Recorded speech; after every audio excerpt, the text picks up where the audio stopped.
France, Italy, Russia,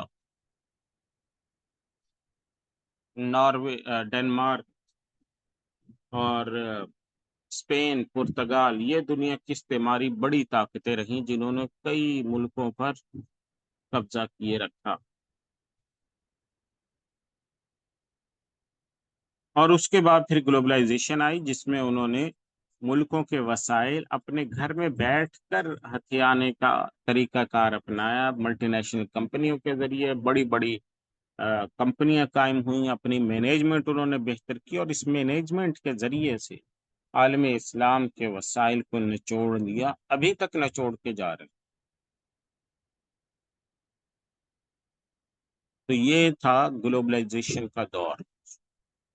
بہرحال یہ اور بھی اس کے تفصیلات جو ہم نے گزشتہ نشست میں ذکر کی، لیکن ابتدائی تصور فکری جنگ کا پھر یہ ہے.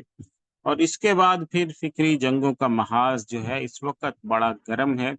5th generation of warfare, social media کا استعمال ہو گیا، الحاد کی لہر ہو گئی، اور عالم اسلام میں جو مختلف سول سوسائٹی کے نام پہ بنے ہوئے ادارے ہیں ان کا بڑا انفلوئنس ہے. تو عالمی اداروں کا بڑا کردار ہے اس میں، عالمی معاہدات کا بہت زیادہ کردار ہے. تو یہ تمام چیزیں انشاءاللہ ہم اس میں تفصیل سے پڑھیں گے. تو چلتے ہیں صلیبی جنگوں سے. آغاز ہو چکا ہے ہمارا کہ عالمی اسلام پر صلیبی جنگیں مسلط کی گئی، اور یہ اس دور میں ہوا جب یورپ خود بہت کسمہ پرسی میں تھا. یورپ کے پاس خود کوئی وسائل نہیں تھے، اور عالم اسلام جو ہے وہ اپنے عروج پر تھا. اللہ نے عالم اسلام کو جو طاقت دی تھی، قوت دی تھی، مالی شان و شوکت دی، اس کا کوئی ہمسر پورے یورپ میں نہیں. یورپ میں علم نہیں تھا، تحقیق نہیں تھی. یورپ ہر میدان میں مسلمانوں سے پیچھے تھا، تجارت میں بھی پیچھے تھا، علم اور تحقیق میں پیچھے تھا، دفاع میں پیچھے تھا. تو ہر میدان میں یورپ جو ہے اس کا کوئی نام و نشان تک نہیں.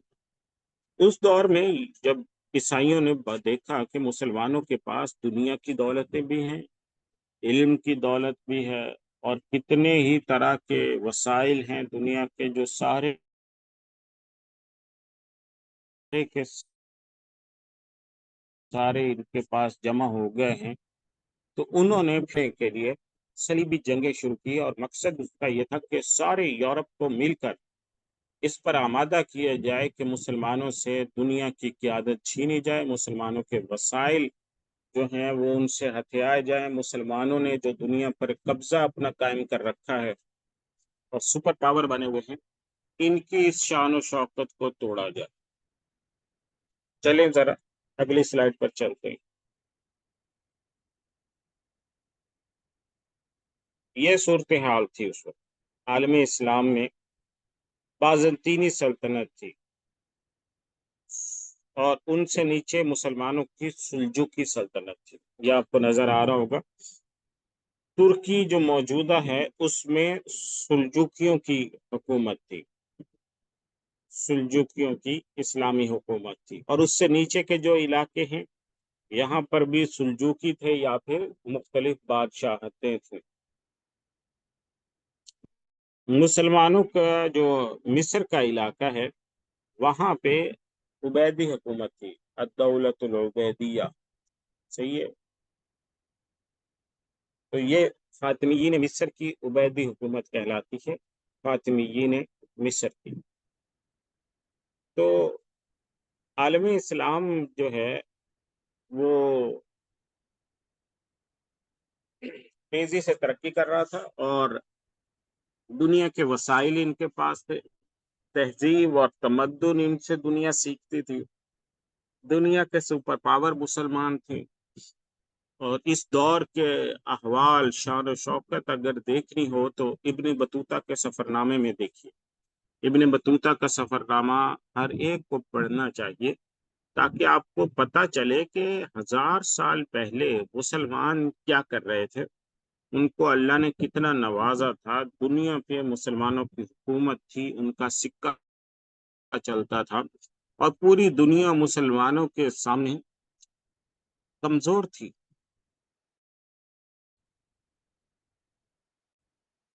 تو یہ چند علاقے، یہ جو ہمیں نقشہ اس وقت نظر آ رہا ہے، یہ شام، عراق، فلسطین، اردن، مصر، یہ ملک نظر آ رہا ہے۔ اوپر ترکی ہے جہاں پہ سلطنت سلاجقہ روم لکھا ہوا ہے، تو سلجوکیوں کی حکومت یہاں پر تھی، اور یہ یہاں سے آگے ایران تک پھیلی ہوئی تھی۔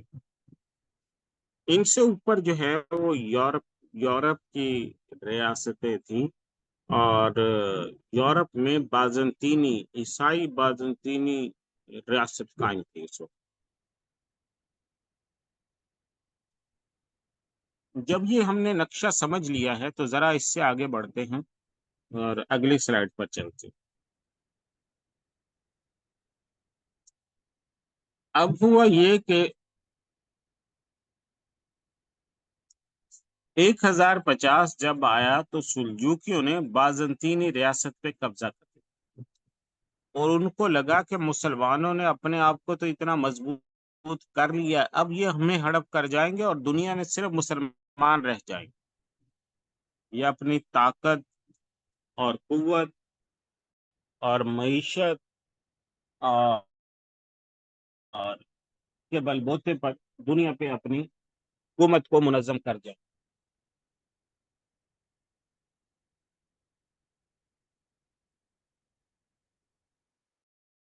اس لیے یورپ کو اپنے لالے پڑ گئے، اور یورپ میں یہ وہ دور ہے جب یورپ پر پوپ کی بالادستی، یورپی تہذیب میں پوپ آخری اتھارٹی ہوتا تھا، ساری قوتوں کا محور اور مرکز پوپ ہوا کرتا تھا، اور سب بادشاہ پوپ کے سامنے سر جھکاتے تھے، اور کوئی بادشاہ ایسا نہیں تھا جو پوپ کی سرپرستی کے بغیر، پوپ سے حمایت لیے بغیر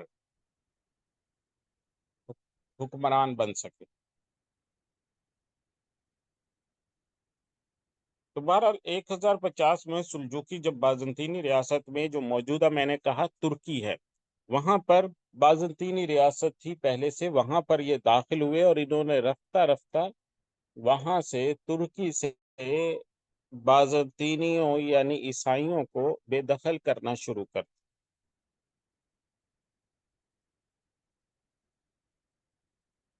اور 40 سال کے مختصر عرصے میں سلجوکیوں نے اپنی بہادری، قوت، طاقت، شجاعت کے نتیجے میں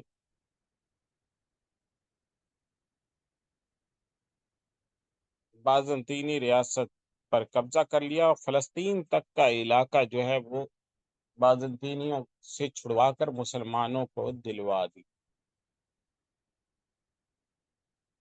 تو 1050 میں اس سن میں بازنطینی ریاست نے پھر پوپ سے مدد مانگی، اور پوپ سے یہ عرض کیا کہ ہم اس وقت زوال کی انتہا تک پہنچ گئے ہیں، اور اگر پوپ نے ہمیں نہ بچایا تو پھر بر اعظم ایشیا سے عیسائیت کا خاتمہ ہو جائے گا، اور بازنطینی ریاست جو ہے وہ بر اعظم ایشیا سے ہمیشہ کے لیے ختم ہو جائے گی، اور یہ مسلمان اس علاقے پر قابض ہو جائے گی۔ تو یہ صورتحال ہوگی۔ چلیں اگلی سلائیڈ پر چلتے، اور اس کی وجوہات جیسے میں نے آپ کو عرض کیا، اس کی سب سے بڑی وجہ یہی تھی کہ مسلمان ترقی یافتہ تھے، مسلمانوں کے پاس وسائل تھے، دولت تھی، طاقت تھی، مینجمنٹ تھی، بزنسز تھے، دنیا پہ مسلمانوں کی حکمرانی تھی، اور وہ جو چاہتے کر سکتے تھے۔ اور یورپ والے جب مسلمانوں کے علاقوں میں آتے تھے تو ان کو بڑی للچائی ہوئی نظروں سے دیکھتے تھے، کیونکہ پورا یورپ اس وقت تک بہت غریب تھا، کسمہ پرسی میں تھا، اس کے پاس وسائل نہیں تھے۔ تو یورپ کے لوگ جب یہاں پر آتے، خصوصاً فلسطین وزٹ کرنے کے لیے وہ ضرور آتے تھے۔ جیسے میں نے عرض کیا کہ فلسطین میں حضرت عیسیٰ علیہ السلام کی جو جائے پیدائش ہے بیت الحم، وہ وہاں پر ہے۔ تو عیسائی اس کی زیارت کے لیے آتے تھے، مسلمانوں کے پاس پرمٹ ملتا تھا، اجازت لے کر آتے تھے، اور یہاں سے پھر واپس جاتے تھے اپنے۔ تو یہ صورتحال جب ہوئی کہ عیسائیوں کے پاس یا یورپ کے لوگوں کے پاس کچھ تھا نہیں، اور وہ مسلمانوں کو آ کر دیکھتے، اور جب وہ القدس کا دورہ کرتے، مسجد اقصی کا دورہ کرتے، فلسطین کا دورہ کرتے، تو ان کی راڑ ٹپکنے لگتی، اور وہ حسرت کے مارے ان کو دیکھتے تھے۔ تو انہوں نے جا کر یورپ میں مسلمانوں کے خلاف کئی قسم کی جعلی کہانیاں بھی بیان کرنا شروع کی، مسلمانوں کی دولت کی کہانیاں، قوت کی کہانیاں، مسلمانوں کو ظالم بنا کر پیش کرنا، ان کا یہ جو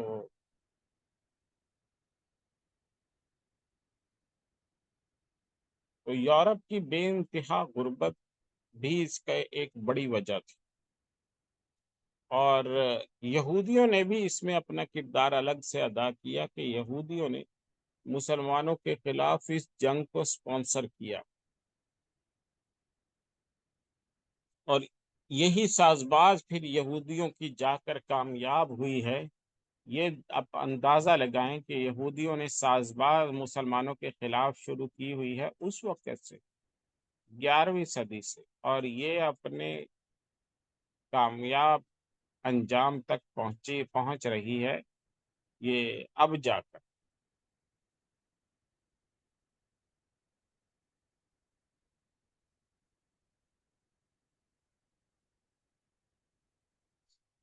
تو بہرحال مسلمانوں کی اقتصادی ترقی، یورپ کی غربت، یورپ میں قحط آتے تھے، ایک ایک قحط میں پورا پورا شہر ملیا میٹ ہو جاتا تھا، لوگ بھوک کے مارے، بھوک کے ہاتھوں مر جاتے، طاعون آتا تھا، لوگ بیماری کے ہاتھوں مر جاتے تھے، ان کے پاس علاج کا کوئی بندوبست نہیں ہوتا۔ فرانس، برطانیہ میں ایک ایک طاعون میں ہزاروں کی تعداد میں لوگ پورے کے پورے شہر ملیا میٹ ہو جاتے تھے۔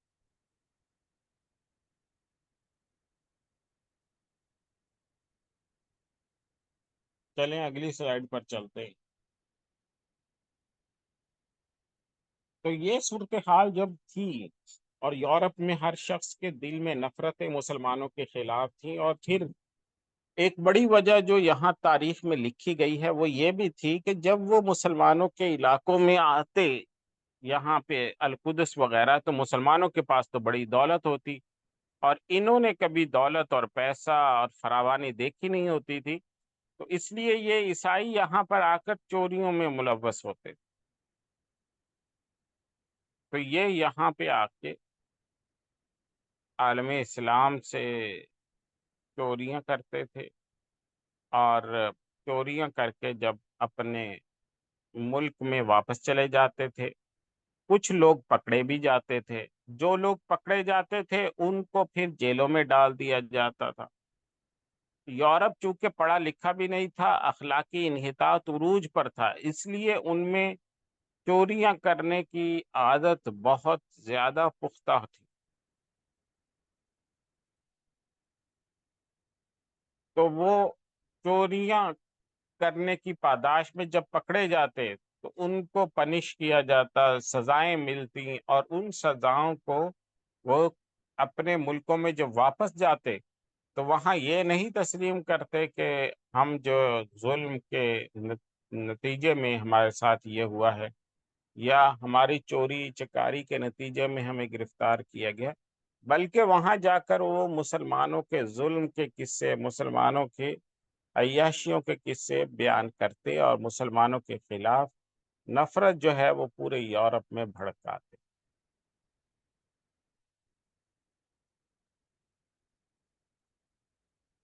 اچھا جی، ہاں جی، تو یہاں پہ انہوں نے جب پوپ سے مطالبہ کیا کہ مسلمانوں کو بہت ہو گیا، اب مسلمانوں کی ترقی ہم سے ہضم نہیں ہوتی، اور مسلمان جو ہے وہ دن بدن عروج پاتے چلے جا رہے ہیں، تو انہوں نے پھر پوپ سے درخواست کی کہ آپ اب اس کے لیے کوئی اعلان جنگ کریں۔ تو پوپ نے اس موقع پر جتنے بھی لوگ تھے ان کو جمع کیا۔ فرانس کا شہر کلرمونٹ ہے جہاں پوپ نے سب کو جمع کر کے گفتگو کی، اور اس میں اس نے پوپ نے جعلی خواب سنائے، حضرت عیسیٰ علیہ السلام کے جعلی بشارتیں دی، جھوٹی بشارتیں ان کو دی، اور چونکہ میں نے آپ سے جیسے عرض کیا کہ یہ جو عیسائی آئے ہوئے تھے یہ اپنے ملکوں، اپنی ریاستوں میں بڑے کرپٹ سمجھے جاتے تھے۔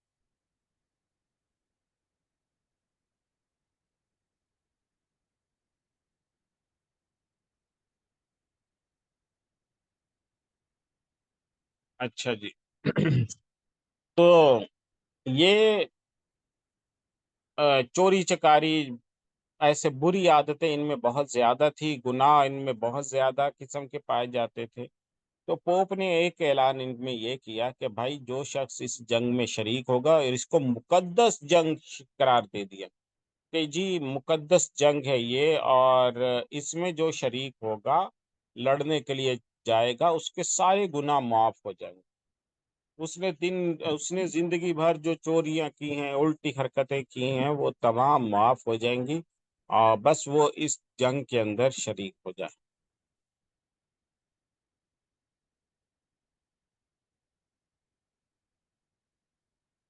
تو جب یہ اس نے اعلان کیا تو بڑا جذباتی تقریر اس نے کی، اور آ، اس پر لوگ جذبات میں آ گئے۔ انسائکلوپیڈیا بریٹانیکا پہ اس کی پوری منظر کشی انہوں نے کی ہے کہ کس طرح وہ لوگ جو ہیں، کئی لوگ وہ بے ہوش ہو کے گر پڑے، کئی لوگوں نے اپنے بچے نکال کر پوپ کو دے دیے کہ ہم اپنے بچوں کو وقف کرتے ہیں، ان کو فوراً بھیجے۔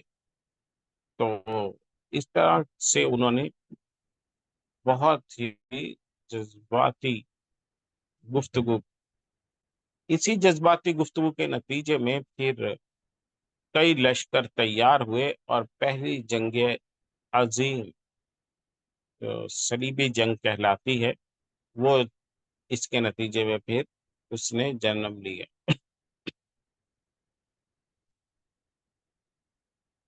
تو یہ جو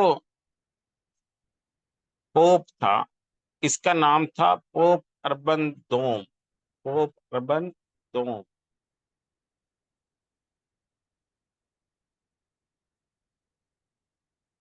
تو یورپ نے میں جیسے پوپ کی تقریر تھی جذباتی، اور اس میں اس نے آگ بھر دی اور بخشش کے اعلان کیے، اور کہا کہ حضرت عیسیٰ علیہ السلام خواب میں آئے اور انہوں نے کہا ہے کہ جو اس جنگ میں شریک ہوگا اس کے سارے گناہ معاف ہیں، اور وہ جنتی ہوگا، جنت اس کے انتظار میں ہے، اور حضرت عیسیٰ علیہ السلام اس کے لیے منتظر ہیں وغیرہ، اس طرح کی کہانیاں اس نے بتائیں۔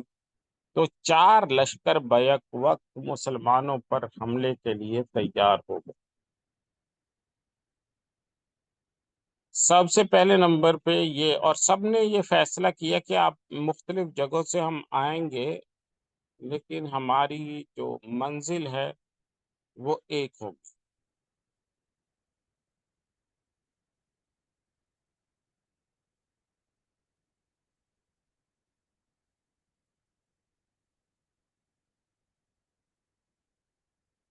اچھا جی، اگلی سلائیڈ پر آتے،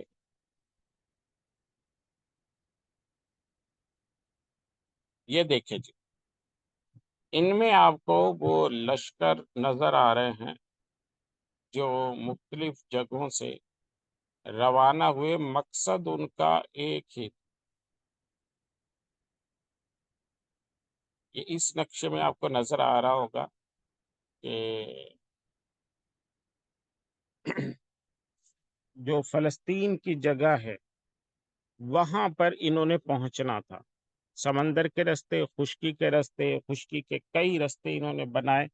پہلی جو صلیبی جنگ چھڑی اس میں 4 لشکر روانہ ہوئے، اور چاروں لشکروں کا مرکز، ٹارگٹ جو تھا وہ فلسطین القدس، اور ان کا مقصد یہی تھا کہ مسجد اقصی پر ہم قبضہ کریں گے، مسلمانوں سے واپس لے کر آئیں گے، کیونکہ یہ اس سے پہلے بھی یہ سوچ رہے تھے. تو بہرحال یہ صورتحال تھی. فرانس، یہ آپ کو نقشے پہ نظر آ رہا ہوگا، فرانس سے لشکر روانہ ہوئے، ہنگری سے روانہ ہوئے، برطانوی وہ لوگ بھی اس میں شامل تھے، جرمنی سے بھی لوگ شامل ہوئے. تو اس طرح مختلف علاقوں سے جو لوگ ہیں وہ جمع ہو کر اس جنگ کے لیے تیار ہو کر آنا شروع ہو گئے.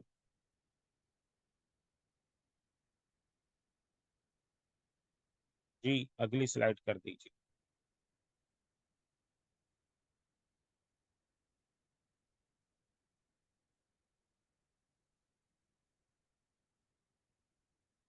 ہاں جی. تو یہ پہلی صلیبی جنگ، اور چونکہ یورپ کو اس سے پہلے جنگوں کا تجربہ بھی نہیں تھا، انہوں نے کوئی لشکر کشی نہیں کی ہوئی تھی، اس وجہ سے 4 لشکروں میں سے پہلے جو 3 لشکر تھے وہ مسلمانوں تک پہنچ ہی نہیں سکے، اور فلسطین تک نہیں پہنچ سکے. ان کو جو ہے وہ آپس میں ہی وہ لڑ کے مر گئے. پہلا لشکر پیٹر راہب کی قیادت میں چلا، 13 لاکھ لوگ تھے. رستے میں ہی یہ آپس میں لڑ کے مر گئے، کیونکہ جنگ کے اندر یہ نہیں ہوتا کہ آپ اسلحہ اٹھا کے بھاگ کھڑے ہوں گے، سب سے اہم یہ بھی ہوتا ہے کہ آپ کی سپلائی لائن کیا ہوگی. آپ جہاں پہ کھڑے ہوئے ہوں گے اس سے پیچھے بھی کچھ لوگ ہوں گے یا نہیں ہوں گے.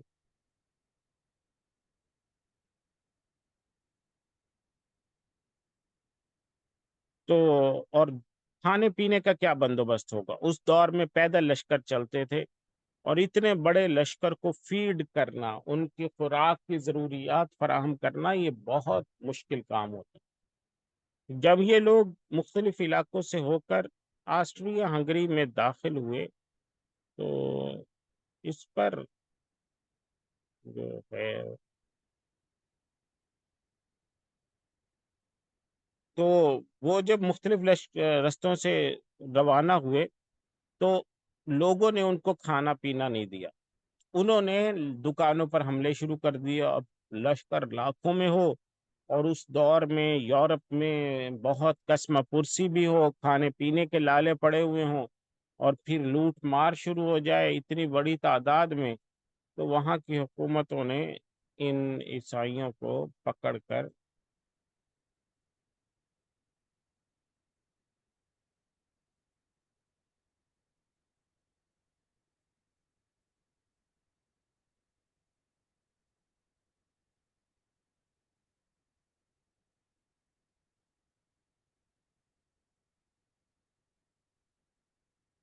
اچھا جی.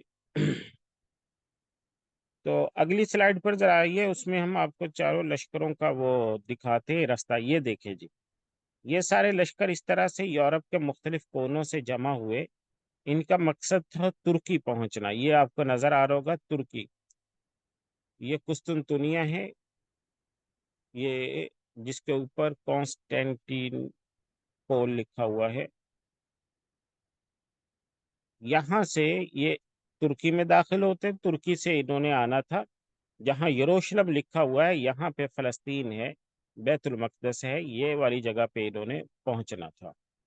اور آپ اوپر سے دیکھ سکتے ہیں کہ مختلف جگہوں سے یہ لشکر جمع ہو کر یہ آ رہے تھے، اور مقصد ان کا یہاں پر پہنچنا تھا. جی پچھلی سلائیڈ دوبارہ کر دیں.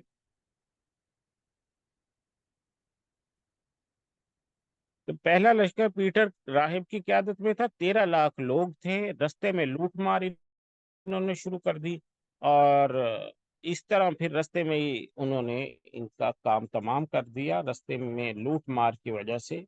پھر ان پر لوٹ مار شروع ہوئی، ان کو توڑا گیا، اور پھر یہ سب لوگ تتر بتر ہو گئے، بھاگ گئے یہاں سے، تو لشکر عملاً ختم ہو گیا۔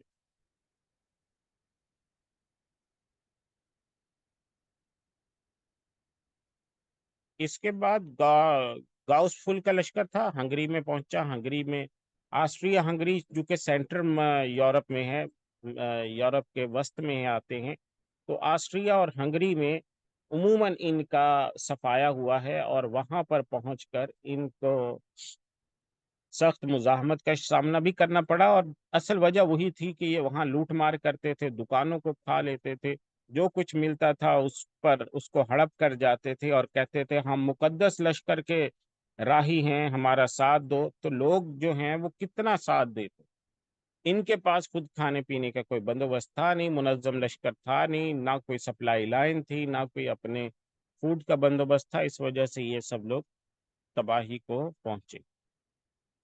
انگلستان اور فرانس کا لشکر بھی ہنگری پہنچ کر ختم ہو گیا۔ آخری لشکر پھر ترکی کے رستے سے فلسطین پہنچنے میں کامیاب ہوا، اس کو کہتے ہیں گاڈ فرے کا لشکر۔ اس میں کئی ملکوں کے شہزادے تھے، اور 10 لاکھ یہ لوگ جو ہیں وہ ترکی میں داخل ہوئے۔ سب سے پہلے ان کی سلجوکیوں سے جنگ ہوئی۔ سلجوکی لشکر جو ہے وہ ان کا سامنا نہیں کر سکا، سلجوکی لشکر کو شکست ہو گئی، اور یہ آگے پھر بڑے ہیں، اور انہوں نے جا کر پھر ان کا چونکہ ٹارگٹ سیدھا مسجد اقصی تھی، تو اس لیے انہوں نے سیدھا مسجد اقصی کی طرف مارچ شروع کیا۔ رستے میں انطاکیہ کی جگہ آئی، 1 لاکھ مسلمان وہاں شہید ہوئے انطاکیہ میں۔ اس کے بعد انہوں نے 15 جون 1099 میں بیت المقدس پہ قبضہ کیا، اور بیت المقدس میں 70,000 مسلمان انہوں نے شہید کیے۔ کوئی گلی ایسی نہیں بچی فلسطین کی جس میں لاشیں نہ گری ہوں، کوئی گھر ایسا نہیں بچا جس کے لوگوں کو قتل نہ کیا ہو۔ خود جو مسجد اقصی تھی، اس مسجد اقصی کو انہوں نے خون سے بھر دیا، کیونکہ مسلمانوں کی بڑی تعداد وہاں پہ چھپی ہوئی تھی، اور وہ یہ سمجھ رہے تھے کہ شاید جو ہے وہ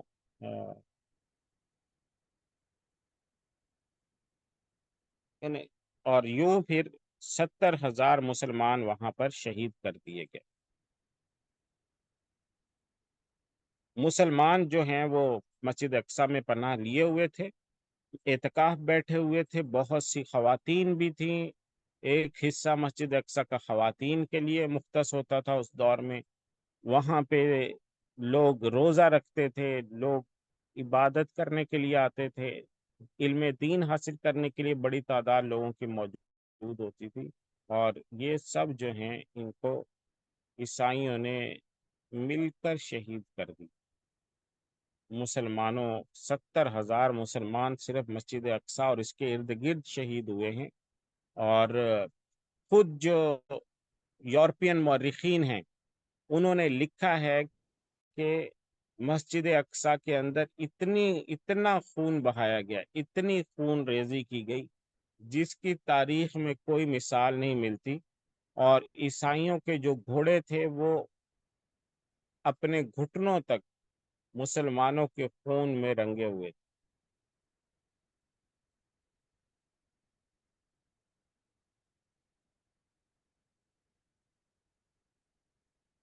بہرحال جی، یوں 1099 میں مسجد اقصی مسلمانوں کے ہاتھ سے نکل گئی، اور اس پر صلیبیوں کا قبضہ ہو گیا۔ صلیب اعظم کہلاتی تھی اس دور میں، جو علامت ہوتی تھی کسی ملک پہ قبضے کی، وہ صلیب اعظم لا کر انہوں نے عیسائیوں نے وہاں پر لہرا دی، اور مسجد اقصی جو ہے بیت المقدس مسلمانوں کے ہاتھ سے نکل۔ چلیں اگلی سلائیڈ پر چلتے۔ یہ اسی کا نقشہ ہے، گاڈ فرے کا لشکر جو ہے کیسے آیا تھا، تو یہ اسی کو شو کیا گیا ہے۔ آگے چلیں ذرا۔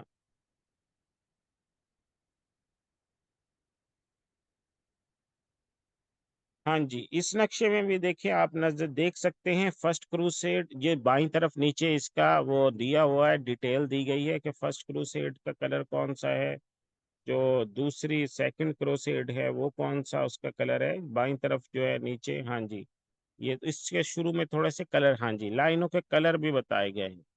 سیکنڈ جو ہے وہ کب ہوئی ہے، اس کا کلر کون سا شو کیا گیا ہے. تو اس طرح سے یہ ساری صلیبی جنگوں کا نقشہ موجود ہے آپ کے ساتھ.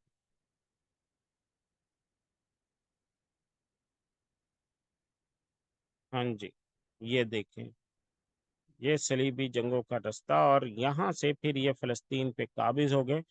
فلسطین مسلمانوں کے ہاتھ سے نکل گیا 1099 میں.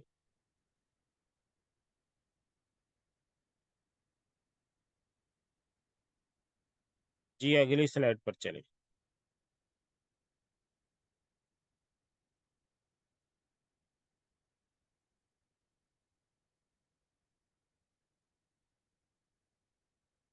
دوسری صلیبی جنگ اس کے بعد 1099 میں مسلمانوں کے ہاتھ سے مسجد اقصی نکل گئی. اب انہوں نے دوسرے مسلمانوں کے علاقوں پر قبضے کے لیے پھر صلیبی جنگیں جاری رکھی. دوسری صلیبی جنگ پہلی جنگ کے تقریباً 50 سال بعد لڑی گئی، اور 1148 میں 9 لاکھ افراد نے فرانس اور جرمنی سے آ کر حملہ کیا، اور اس میں فرانس کا بادشاہ لوئی نہم، لوئی 87 کہلاتا ہے، لوئی نواں لوئی، لوئی ہفتم مطلب ساتواں لوئی، وہ اس میں شریک ہوا.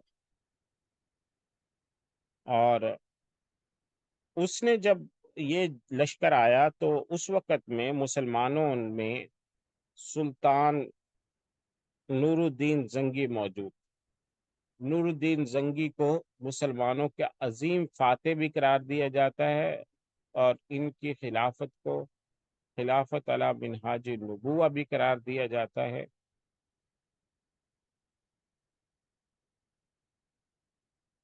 اور نور الدین زنگی نے ان عیسائیوں کا سامنا کیا، اور ان کا رستہ روکا، ان کو شکست دی. اور یہ جو دوسری صلیبی جنگ تھی یہ ناکامی سے دوچار ہوئی، کیونکہ ان کے مقابلے میں نور الدین زنگی کھڑا ہوا تھا.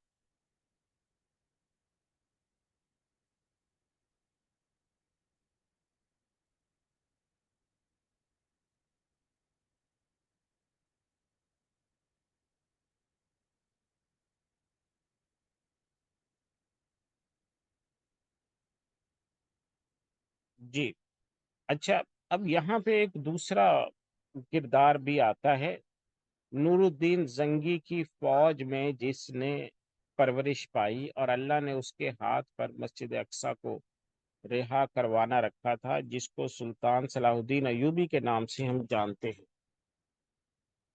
تو بہرحال یہ سلجوکیوں کے جو سلجوکیوں اور نور الدین زنگی کی حکومت یا مشترکہ جد و جہد نے دوسری صلیبی جنگ تو ناکام بنائی، لیکن مسئلہ جوں کا توں تھا کہ مسلمانوں کے ہاتھ سے مسجد اقصی چھین چکی تھی، صلیب اعظم اس پر لگا دی گئی تھی، مسلمان مسجد اقصی میں داخل نہیں ہو سکتے تھے، اور عیسائیوں کا قبضہ اس پورے خطے پہ مکمل ہو چکا تھا. تو اس وجہ سے ہوا یہ کہ نور الدین زنگی جب انہوں نے جد و جہد شروع کی تو عراق اور شام کے علاقے ان کے پاس آ گئے. شام سے آگے مصر کی حکومت لگتی ہے. تو مصر میں اس وقت جیسے میں نے پہلے آپ کو بتایا فاطمیین مصر کی حکومت تھی، فاطمی حکومت ہوا کرتی تھی. تو فاطمیین مصر نے آتے ہی وہ جو شیر ان کے نور الدین زنگی کی فوج میں سپہ سالار تھے جن کا نام تھا اسد الدین شیرکو. اسد الدین شیرکو نور الدین زنگی کی فوج میں ایک لڑاکا، ایک دستے کے سربراہ اور بڑے بہادر سالار تھے. تو نور الدین زنگی نے اسد الدین شیرکو کو اپنی فوج میں بڑا رتبہ دیا ہوا تھا ان کی بہادری کی وجہ سے۔ ہوا یہ کہ جو مصر ہے جہاں پہ فاطمیین مصر کی حکومت تھی، مصر کا خلیفہ جو تھا وہ عازد باللہ تھا، اور لیکن جو اس کا وزیر تھا، وزیر اعظم مصر کا، اس کا نام تھا شاور۔ تو اس کے وزیر اعظم نے خلیفہ جو اس وقت فاطمی خلیفہ تھا عازد باللہ، اس کے خلاف بغاوت کر دی، اور بغاوت کے لیے اس نے عیسائیوں سے مدد مانگ لی، جو عیسائی مصر کے قریب ہی فلسطین پہ اپنی حکومت بنا کر بیٹھے ہوئے تھے۔ تو خلیفہ نے نور الدین زنگی کو خط لکھا اور کہا کہ میری مدد کے لیے آئیے، میرے وزیر اعظم نے میرے خلاف عیسائیوں سے مدد مانگ لی ہے، تو مسلمانوں کے لیے بڑا کڑا امتحان ہے کہ وہ اپنی ریاست کو بچاتے ہیں کہ نہیں۔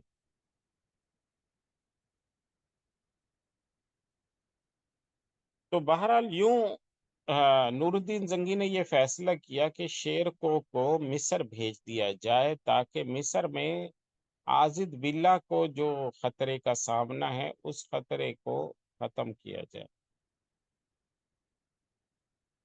تو یوں اسد الدین شیرکو مصر روانہ ہوئے اور اپنے ساتھ اپنے نوجوان بھتیجے سلطان صلاح الدین ایوبی کو بھی لے گئے اپنے لشکر میں، اپنے لڑاکوں کے ساتھ۔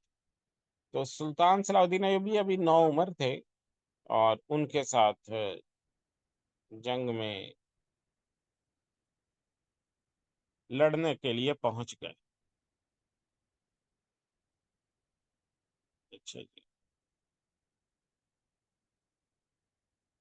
ہاں جی، مصر کیوں بھیجا؟ مصر کے بارے میں دوبارہ بتا دیتا ہوں۔ مصر اس لیے بھیجا کہ مصر میں اگر آواز درمیان میں کٹ رہی ہو تو دوبارہ سے، ہاں جی، دوبارہ پوچھ سکتے ہیں، اور آواز اگر کہیں پہ ڈسٹرب ہو تو بھی میسج کر دیا کرے تاکہ ہم اس کو ریپیٹ کر دیں۔ یہ جو مصر تھا، اس پہ میں نے آپ سے پہلے عرض کیا کہ وہ سلائیڈ ذرا پیچھے والی لے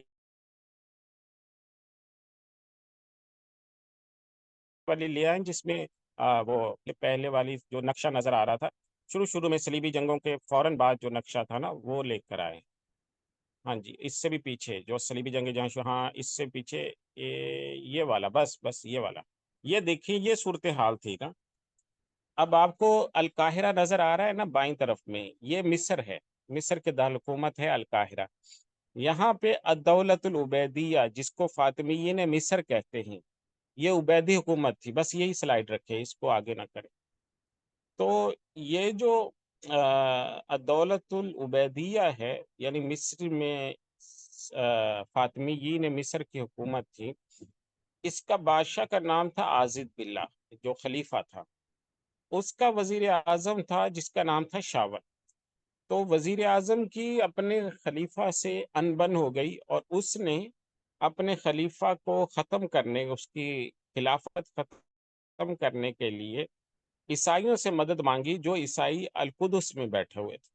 ٹھیک ہے، اس کے قریب آپ کو القدس نظر آ رہا ہے نا، غزہ ہے اور پھر آگے القدس ہے۔ تو وہاں سے انہوں نے مدد مانگی کہ جو صلیبی ہیں وہ میری مدد کریں، اور ہم مصر سے جو فاطمیین کی حکومت ہے 3-4 صدیوں سے، اس کو ختم کرتے۔ تو فاطمیین مصر جو تھے، ان کو یا خلیفہ جو تھا وہاں کا عازد باللہ، اس کو خطرہ پڑ گیا کہ بھائی یہ علاقہ بھی عیسائیوں کے پاس چلا جائے گا، یا پھر یہ میرے ہاتھ سے نکل جائے گا۔ تو اس نے مدد مانگی شام، اور یہ جو اوپر آپ کو موصل نظر آ رہا ہے، حلب نظر آ رہا ہے، حمص نظر آ رہا ہے، دمشق نظر آ رہا ہے، یہاں پہ اس دور میں نور الدین زنگی کی حکومت قائم ہو چکی تھی۔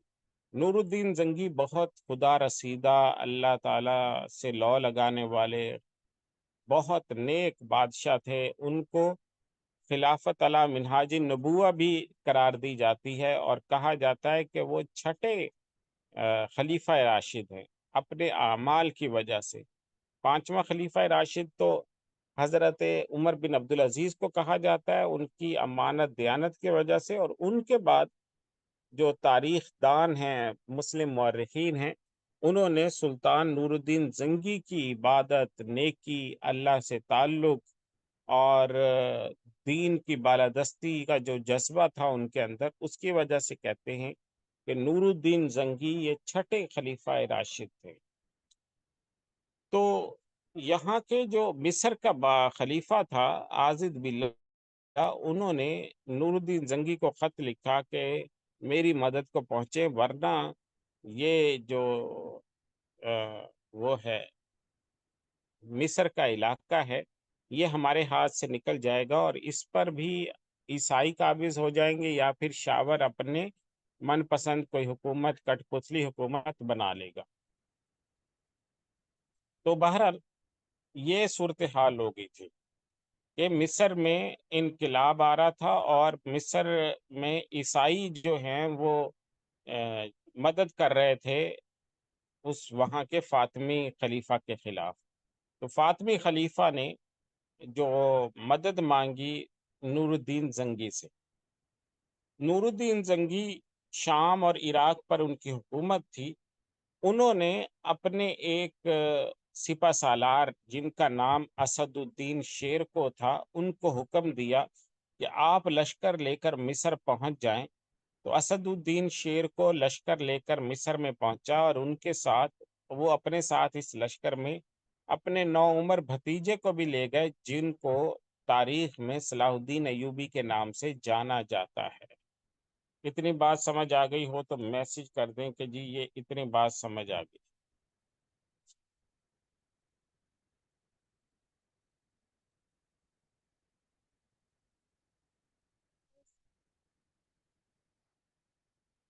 جی سمجھ آ گئی، ٹھیک ہے جی۔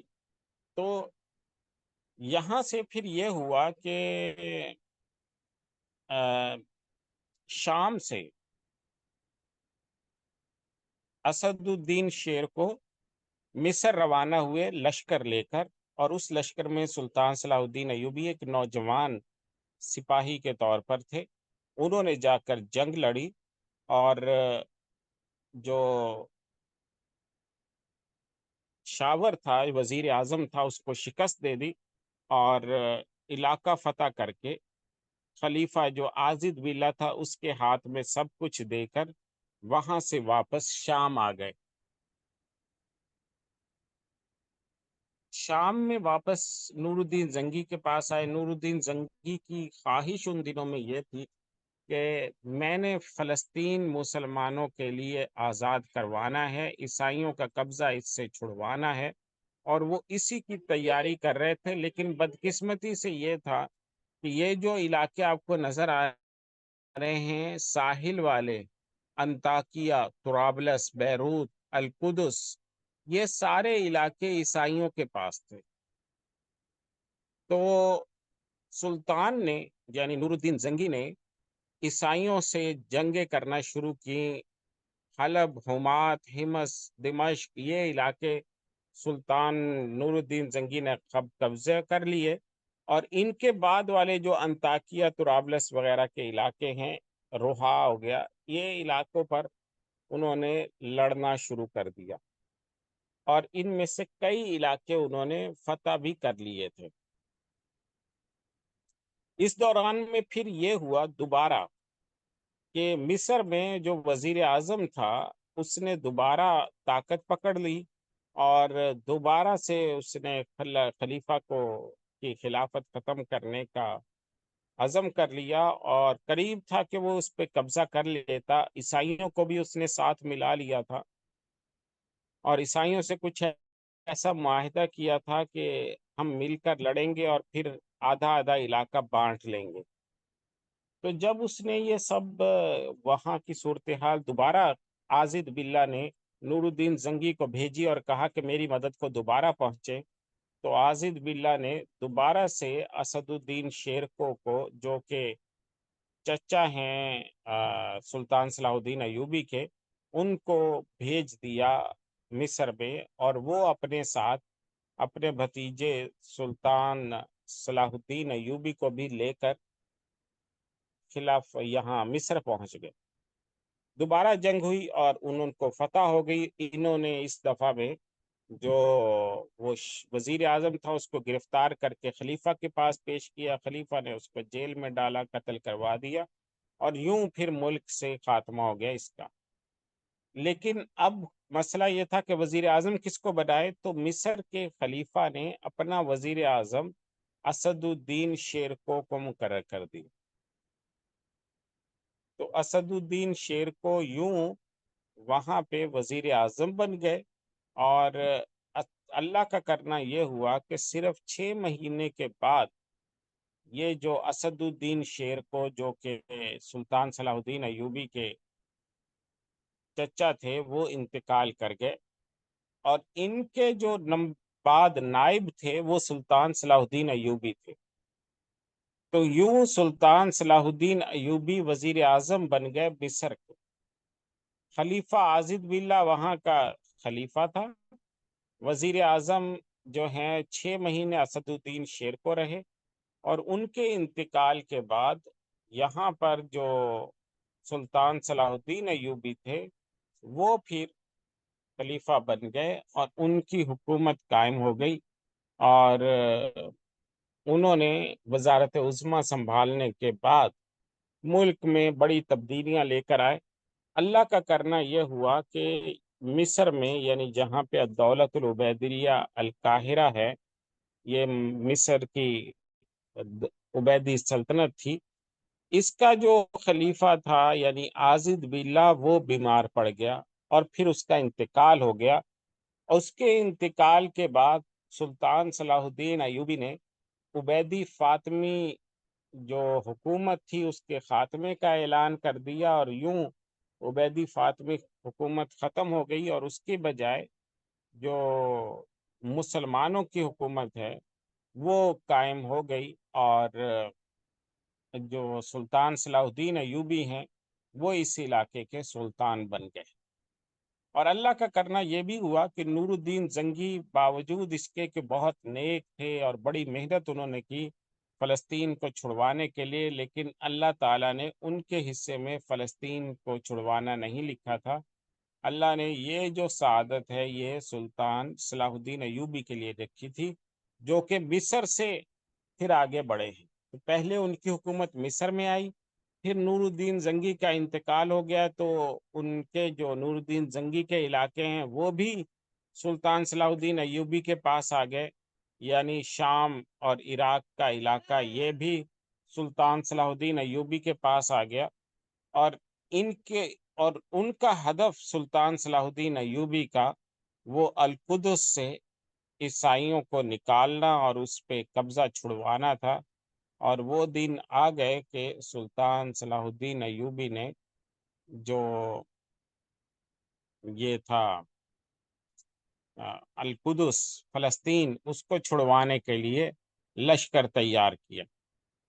تو القدس کا جو رستہ ہے اس رستے پر یہ نکلے انہوں نے، اور کیونکہ آپ کے علم میں ہے کہ جنگ میں سب سے اہم ہوتا ہے سپلائی لائن کو کاٹنا، کہ دشمن کی جو سپلائی لائن رابطہ ہے اپنے مرکز سے اس کو ختم کیا جائے، اور یہ سپلائی لائن جب تک ختم نہیں ہوگی تب تک ان کے کسی بڑے شہر کو جو ہے فتح کرنا ممکن نہیں ہوگا، ورنہ پیچھے سے کمک آتی رہے گی، ان کے فوجی آتے رہیں گے، اسلحہ ان کو ملتا رہے گا، اور وہ جنگ جاری رکھیں گے۔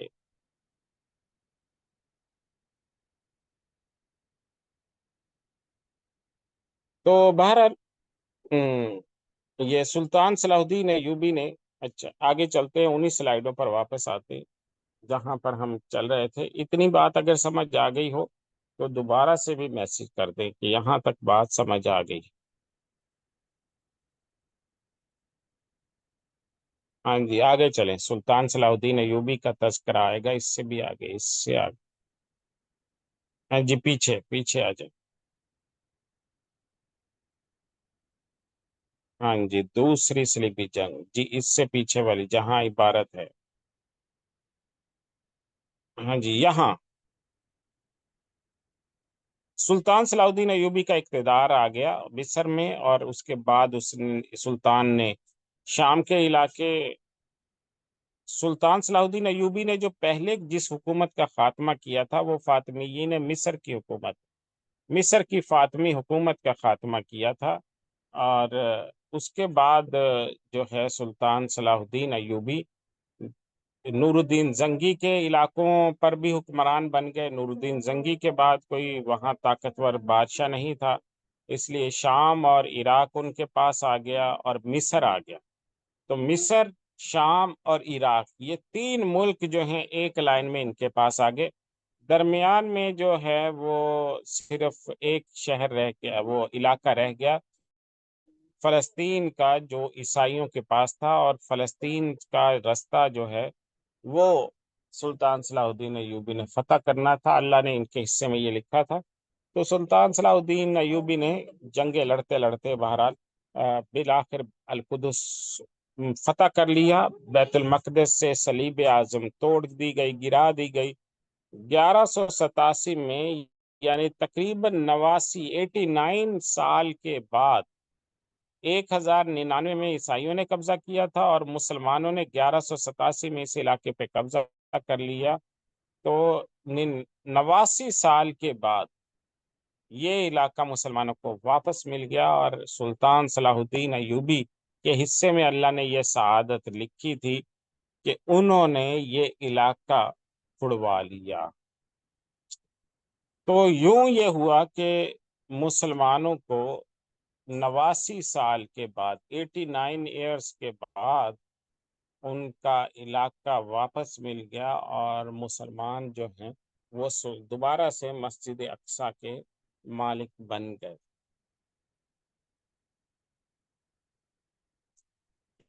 قیدی کس وزیر کو بنایا تھا؟ وہ مصر کا وزیر اعظم تھا جس کا نام تھا شاور، شاور اس کا نام تھا، اور اس کو قید میں ڈال کے پھر اس کو خلیفہ نے قتل کروا دیا تھا، اور اس کی جگہ پہ سلطان صلاح الدین ایوبی کے جو چچا تھے اسد الدین شیرکو، ان کو وزیر اعظم بنا دیا، اور انہی اسد الدین شیرکو کے بعد خود صلاح الدین ایوبی 6 مہینے میں ان کا انتقال ہو گیا۔ تو اس کے بعد سلطان صلاح الدین ایوبی جو ہیں وہ وزیر اعظم بن گئے، اور اپنی وزارت عظمیٰ کے ملنے کے بعد انہوں نے پھر جو خلیفہ کا انتقال ہوا تو اس کی خلافت کے خاتمے کا اعلان کیا، فاطمیین مصر کی خلافت کے خاتمے کا اعلان کرتے ہیں۔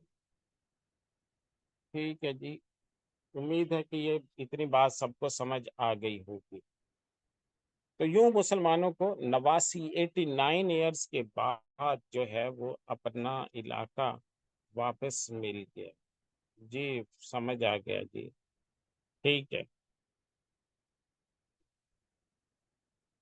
آگے چلیں، ذرا اگلی سلائیڈ پر چلتے ہیں۔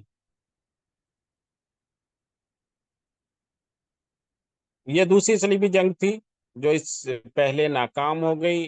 اس اصل میں تو انہوں نے اس لیے لڑی تھی کہ بھائی ہم نے مسجد اقصی تو لے لی، اب دوسرے ملک بھی واپس لیں گے، شام پورا واپس لیں گے، عراق واپس لیں گے، مصر واپس لیں گے، لیکن ان میں سے کوئی بھی مقصد ان کا حل نہیں ہوا، اور اس کی بجائے یہ ہوا کہ دوسری صلیبی جنگ کے بعد مسلمانوں نے مسجد اقصی پر دوبارہ قبضہ کر لیا، عیسائیوں کی حکومت کا خاتمہ کر دیا، عیسائیوں کو یہاں سے مار کے بھگا دیا، اور مسلمانوں نے بہت بہترین سلوک کیا۔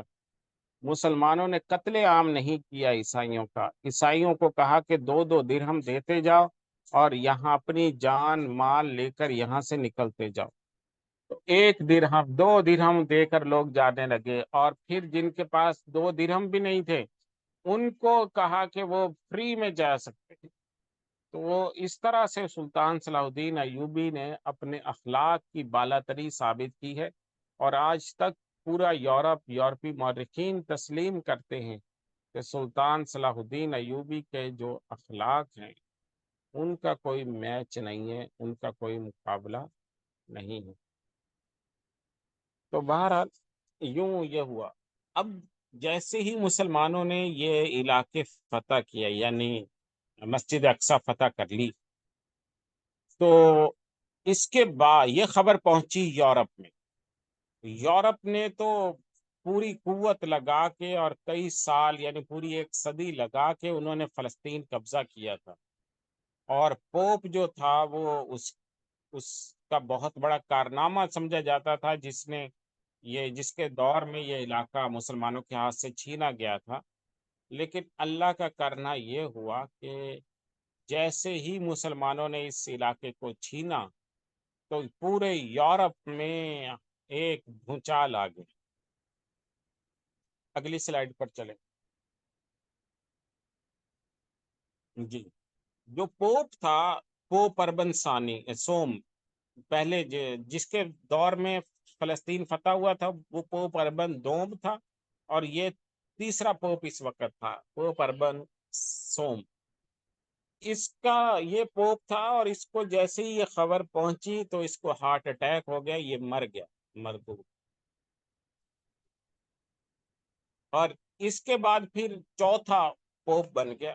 اس پوپ نے پورے یورپ میں پھر جذباتی تقریریں کیں. برطانیہ، فرانس، جرمنی، اٹلی، ان کے بادشاہوں کو تقریریں کر کر کے اکسایا اور اسلحہ دے کر بھیجا. ایک بہت بڑا لشکر تیار کروایا کہ دوبارہ سے جاؤ، انتقام لے کر آؤ اور مسلمانوں سے یہ علاقے چھین کر دکھاؤ. اور یہ پورے یورپ سے انہوں نے چندہ کر کر کر کے مسلمانوں کے خلاف جنگ چھیڑی. اور اس جنگ کے نتیجے میں ان کے ہاتھ کچھ بھی نہیں. اور 6 لاکھ فوجی تھے ان کے، اور عکا سے اسکلان تک یعنی پورا یہ شام کے اوپر ساحلی علاقے سارے میں یہ جنگ ہوتی رہی. اور 11 جنگیں لڑی ہیں سلطان صلاح الدین ایوبی کی فوج نے ان کے ساتھ. لیکن پھر بھی یہ لوگ مسجد اقصی پر قبضہ نہیں کر سکے. ہاں، سلطان صلاح الدین ایوبی نے ان سے مصالحت کر لی تھی، اور صلح میں یہ طے پایا تھا کہ ان کو بھی ہم آنے دیں گے، اور کوئی عیسائی اگر آنا چاہتا ہے مسجد اقصی کی زیارت کے لیے تو اس کو اجازت دی جائے.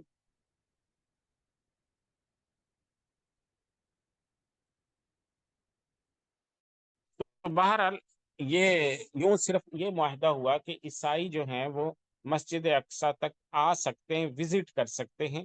اس کے علاوہ وہ کسی قسم کی فتح نہیں کر سکے. اور یوں تیسری صلیبی جنگ اپنے اختتام کو پہنچ گئی، اور سلطان صلاح الدین ایوبی نے پورے یورپ کے صلیبی حملے کا سامنا کیا. اور اس سے پہلے انہوں نے مسجد اقصی کو رہا کروایا، اور تیسری پھر صلیبی جنگ کا سامنا کیا، اور بڑی طاقت، قوت اور شجاعت اور بہادری سے.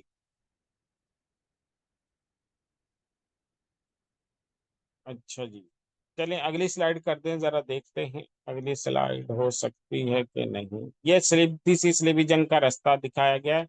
تیسری صلیبی جنگ کس طرح سے لڑی گئی تھی، کیسے ان کے لشکر آئے تھے یورپ بھر سے، اور پھر انہوں نے آ کر حملہ کیا تھا مسلمانوں کے ملک پر، اور ساحل پر ہی ان کو شکست کا سامنا کرنا پڑا. سلطان صلاح الدین ایوبی ان کے سامنے سرنڈر نہیں ہوئے.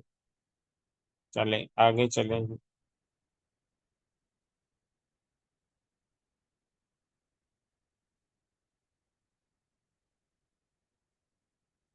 چوتھی صلیبی جنگ، تھوڑا سا مختصر اس کا احوال بھی پڑھ لیتے ہیں. عیسائیوں نے 1204 میں ایک مرتبہ پھر فوج بھیجی. قسطنطنیہ میں یہ لوگ داخل ہوئے، آپس میں لڑ پڑے، کیونکہ عیسائیوں میں بھی بڑے فرقے ہیں نا بھائی. عیسائیوں کے اندر بھی جو رومن کیتھولک ہیں وہ الگ ہیں، کیتھولک فرقے کے ماننے والے پروٹیسٹنٹ الگ ہیں. صحیح ہے. تو عیسائیوں میں بھی عیسائی فرقے ہیں بہت سارے. تو ایک سب سے پہلی تفریق جو ان میں ہوئی وہ آرتھوڈکس اور کیتھولک کی ہے، اور تیسری تقسیم پھر پروٹیسٹنٹ، آرتھوڈکس اور کیتھولک کی.